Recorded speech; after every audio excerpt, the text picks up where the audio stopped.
give a moose a muffin by Laura Joffe Numeroff. Illustrated by Felicia Bond. If you give a moose a muffin, he'll want some jam to go with it. So you'll bring out some of your mother's homemade blackberry jam. When he's finished eating the muffin, he'll want another, and another, and another. When they're all gone, he'll ask you to make more. You'll have to go to the store to get some muffin mix. He'll want to go with you. When he opens the door and feels how chilly it is, he'll ask to borrow a sweater. When he puts the sweater on, he'll notice one of the buttons is loose. He'll ask for a needle and thread. He'll start sewing. The button will remind him of the puppets his grandmother used to make. So he'll ask for some old socks. He'll make sock puppets. When they're done, he'll want to put on a puppet show.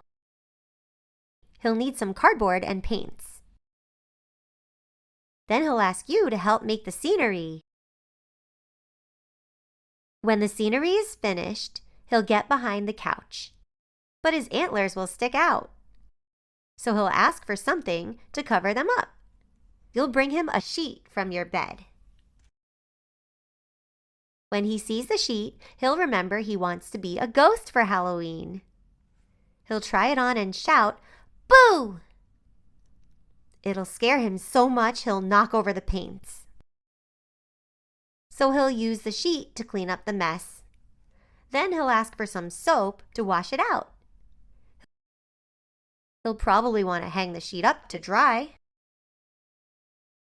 He'll go outside to put it on the clothesline. When he's out in the yard, he'll see your mother's blackberry bushes. Seeing the blackberries will remind him of her jam. He'll probably ask you for some. And chances are, if you give him the jam, he'll want a muffin to go with it.